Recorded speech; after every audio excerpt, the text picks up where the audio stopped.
Turner has many years in law enforcement, and now he wants to take his experience to the Dorchester County Sheriff's Office to be the next sheriff.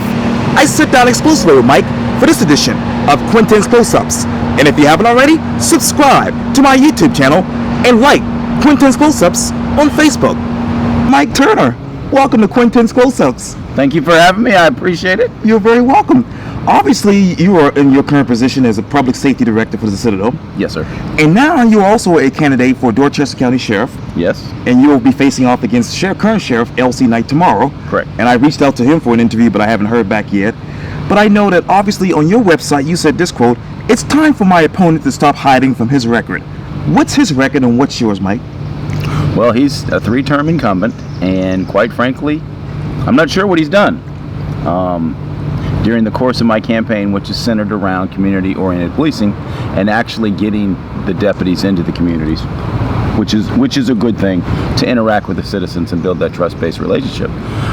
His budget goes up 10% every year. He never has enough to staff patrol. A lot of his personnel increases have gone to inside jobs.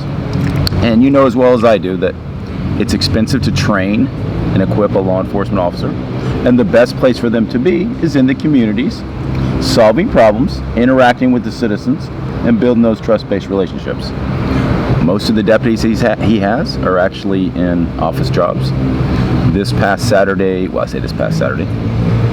Memorial Day Saturday, after 3.5 months of us being in a pandemic, essentially lockdown, people are starting to come out. He had 7 deputies on patrol that night for a county of roughly 500 square miles. Now, I gather and I grant that the city of North Charleston and the city of Somerville both have well-equipped, well-staffed law enforcement agencies. It's the unincorporated areas that aren't getting the service, and that's what I've heard the entire time. So if you ask the citizens who urged me to run and are providing me the information on the service they receive, for 12 years they've received no service. They've been forgotten communities. Let me go back to what you said earlier when you talked about obviously the budget and the personal, things staffing going up, and you talked about inside jobs. Mm-hmm. What exactly are those? Those are jobs that, quite frankly, could be filled by civilians that he has law enforcement officers on. Many agencies now use a civilian duty officer. Oh, yeah. So when you come in, you're seeing somebody behind that counter who's trained, right, who can answer your questions and do many functions, but hasn't spent 12 weeks at the academy.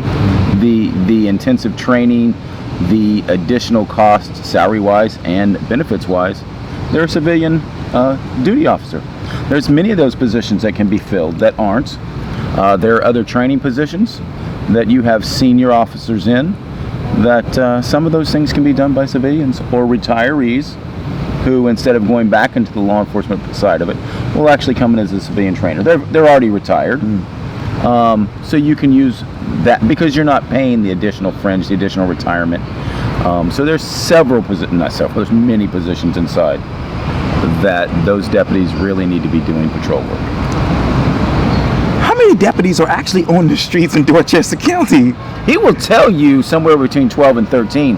But if you go back 12 years ago, when the sheriff I worked for was there, and I had patrol division, right, we had 12 then.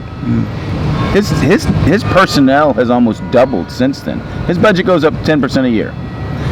He gets additional officers every year. He will tell you it's 12. It's not. He includes court security or process servers, the civil process division, right, as with regular deputies. They don't answer calls for service. He'll have anywhere between 7 and 10 deputies answering calls for service. But he will put in the investigators, civil process servers, and people who have a different function. And don't get me wrong, law enforcement, particularly sheriff's office, requires patrol, investigations, civil process, court security. Court security and civil process are generally one unit. They do those same jobs. But patrol and investigations, patrol is your backbone of a law enforcement agency. And it's just not staffed to court. It's not staffed properly for the number of people he has. If you were to combine the civil processing and court security, all these officers, how much money would that save the Dorchester County taxpayers? Well, it's not that you're going to save them money. What you're going to do is you're going to put the officers that are inside buildings in patrol so you can interact with the citizens. When citizens know officers and have a rapport and have a trust-based relationship, they will interact, and you avoid some of the problems we see across the country of late. When you that goes back to community policing. You have to have enough officers to do it, but they have to have the ability not to just go from call to call to call. They have to have the ability to stop, interact with the citizens, ride through the communities with your windows down, stop and talk to the citizens. That way they feel comfortable that it's not an occupying army, that these officers are part of our community and we're part of that office. Because quite frankly, if you don't have trust, you have problems. Where is the taxpayers' trust with the Dorchester County Sheriff right now? The ones that I've heard from is not very high. And to be honest with you, there are several council members who frequently provide information and behind the scenes stuff. It's to the point that 1 July, Dorchester County Council is taking the dispatch center from the sheriff's office. It will no longer be under the sheriff. It will be under a deputy county administrator and a dispatch director. It's to the point that he will tell you he's a good steward of money. The council members I've talked to will tell you no. The citizens I've talked to will tell you no. But he has a name recognition that's hard to overcome on election day. How would you overcome that on election day? I have worked and worked and worked. I've done a lot of Facebook Lives. I see that. Which quite frankly, I didn't realize how powerful that was. You're in an area professionally that really reaches people on their time frame when they're looking for information. And I was unaware of how powerful that actually was, because obviously the shutdown and the pandemic affected both of us. Sure. So neither one of us initially could do really anything to talk to people. So I was like, well, this isn't my comfort zone, I promise you that. But I tried it, and it went over semi-okay. I was encouraged to do it again. Sure. And the more I did it, the more I became comfortable. The less I was conscious of what I was doing, and it became more natural. Now, is this my calling? No. But I can tell you this, it's a very powerful tool to interact with citizens. It gives them an opportunity to ask you questions. And we're like, just ask away. Whatever question you want to ask, I will answer. If I don't have an answer, I'll find you an answer.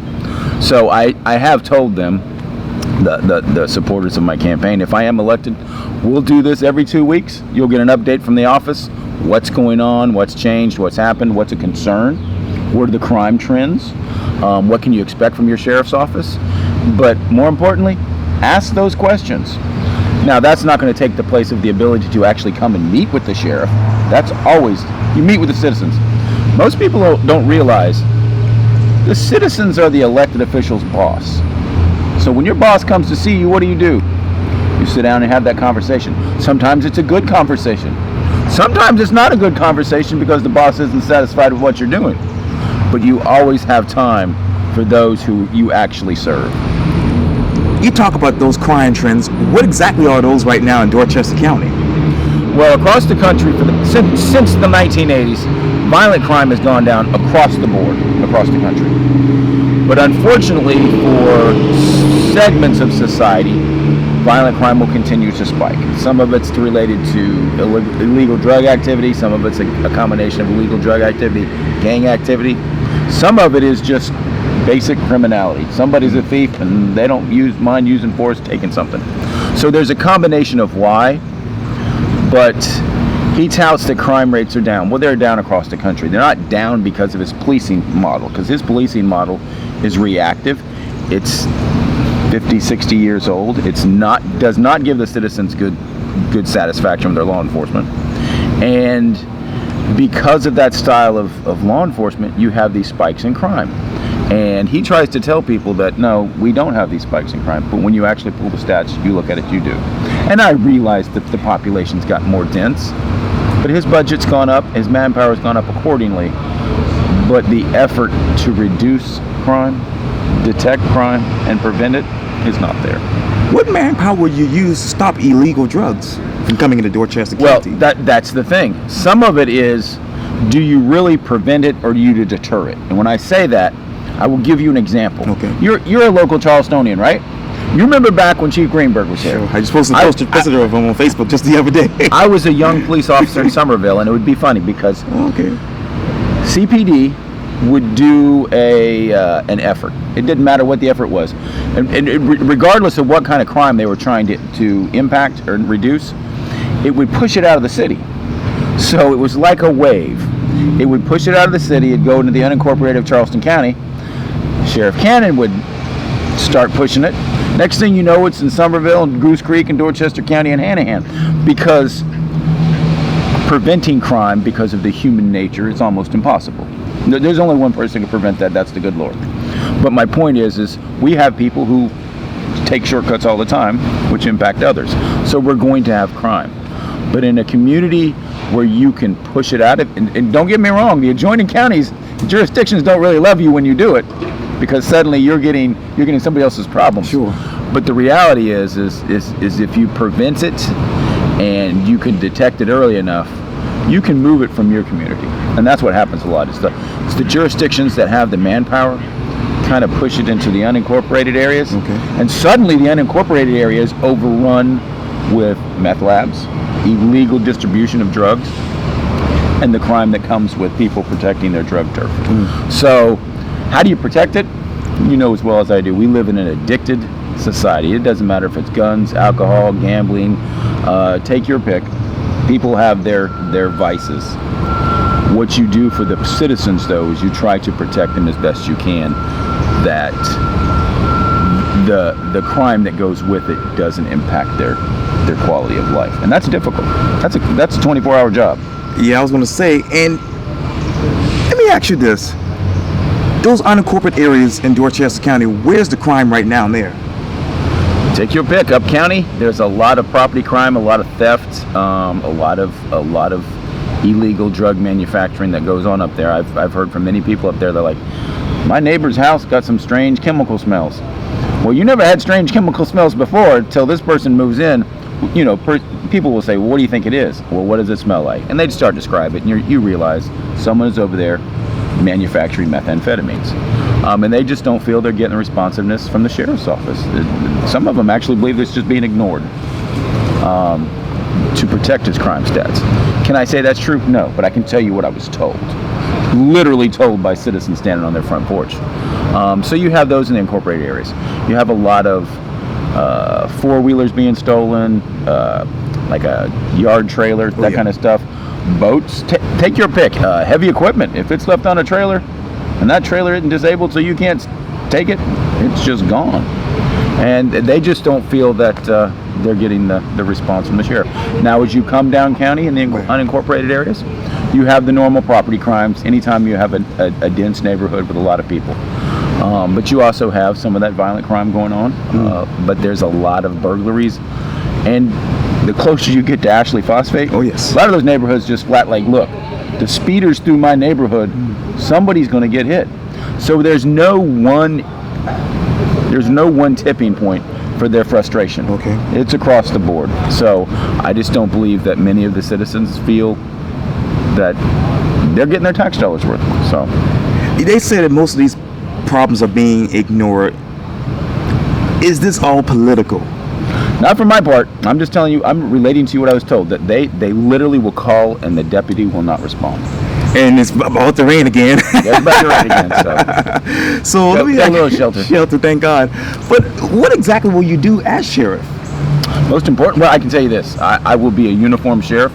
I will be one that's going to have regular office hours to interact with the citizens and do what you have to do paperwork-wise and legally to be the sheriff. There are just some functions that only the sheriff can do. Sure. And that's their job description. It's in statute. It's in the state constitution and what they actually have to do. But the other part is you have to lead the men and women of that agency. A leader leads from the front, not from in the desk, not sitting at a desk in an office. So you'll see me out and about. I will be a uniformed sheriff. I've worn a uniform most of my life. Sure. So, but I'm not a desk person. I'm not I have an MBA. Yes. I have a bachelor's in business administration. But I'm not administrator. I'm a leader. So I will be out there with the men and women of the Dorchester County Sheriff's Office. Mike Turner, thank you so much for your time. And again, welcome to Quintin's Close-Ups. Thank you, sir. I appreciate it. You're welcome.